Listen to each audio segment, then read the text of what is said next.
In this video, we're going to explore product rule and quotient rule, where we have tables and graphs and functions that all can get mixed together as part of our problem. So in this example, this part of the example, we're going to let h of x equal k of x times m of x. We're supposed to find h prime of 3. So it looks like we have a product rule. So I'm going to underline my red and my green. And I'm going to just start taking my derivative without the number in there. So h prime of x equals the derivative of the red, which would be just k prime of x, times the green the way it is, m of x. We know that the operation in between is a plus. Then we keep k of x the way it is, the red the way it is, and we take the derivative of the green, m prime of x. Now we're going to go ahead and plug in the 3. So I've got h prime of 3 equals k prime of 3 times m of 3 plus k of 3 times m prime of 3. So whenever I see the prime, that means I am looking for the slope. So k prime of 3. I go to 3, I go to k prime. I notice the value is 6 on the table. M of 3.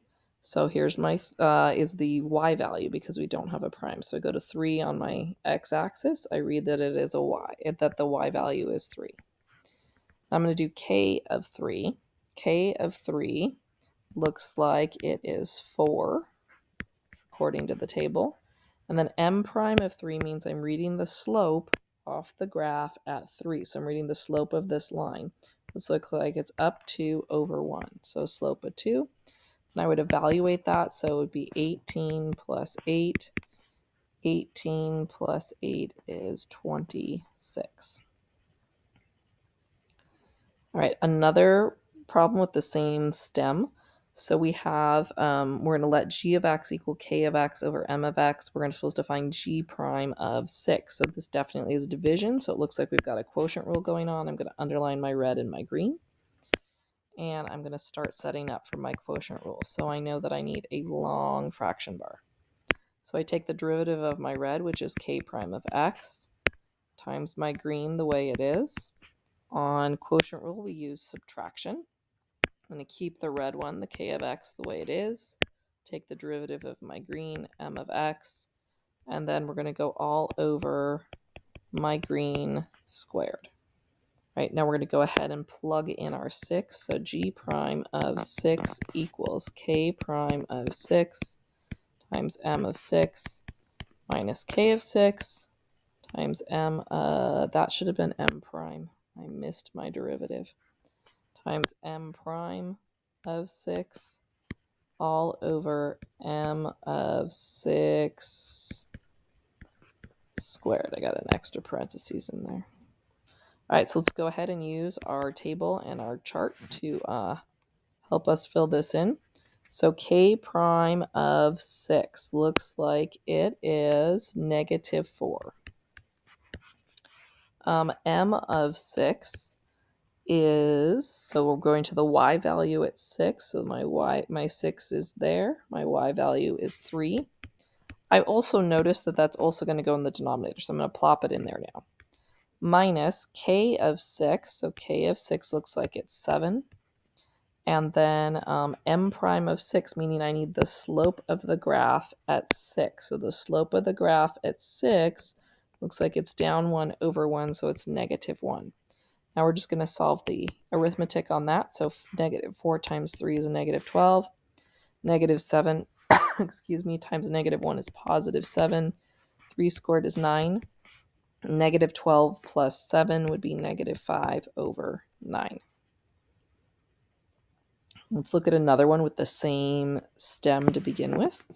We have let d of x equal 4 times the natural log of x times k of x. We're supposed to find d prime of 1. It looks like because we have a variable times a variable, we've got a product rule going on. So I've got my red is the 4 natural log of x. My green is the k of x. So they could give us an extra function. They could also use one of the functions that's there. So we could be multiplying by f of x. And you have to take that derivative. All right, so g or d of x, d prime of x equals the derivative of the red. So the red is the 4 natural log of x, which would be 4 times 1 over x.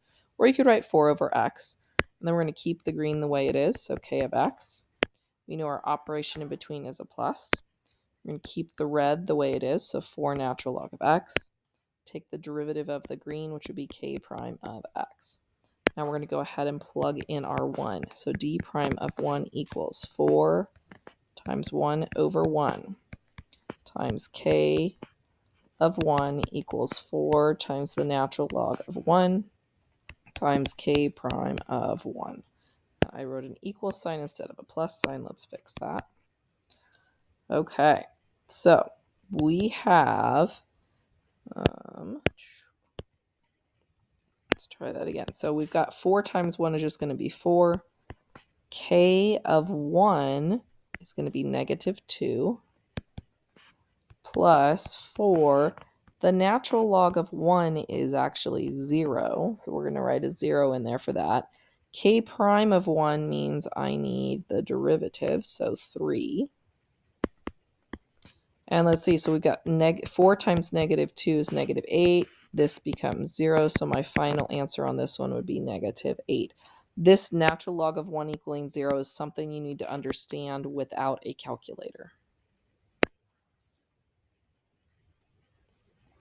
All right, one last one with the same stem. So this time we have let n of x equal k of x over 3x plus 1. We're supposed to find n prime of negative 1.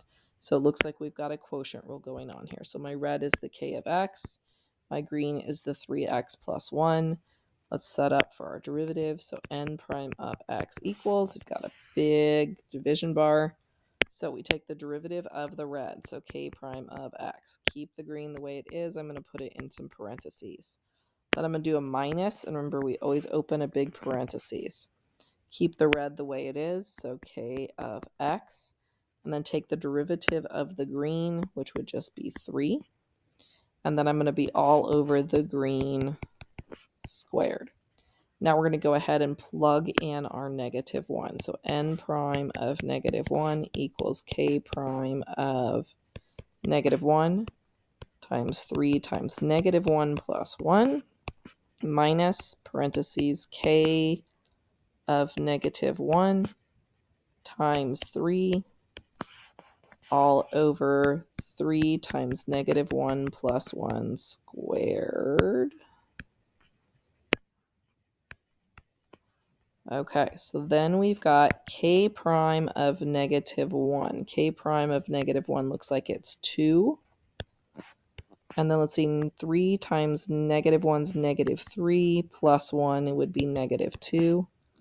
Minus k of negative 1. K of negative 1 is 0 times 3 all over this we already calculated to be negative 2 squared.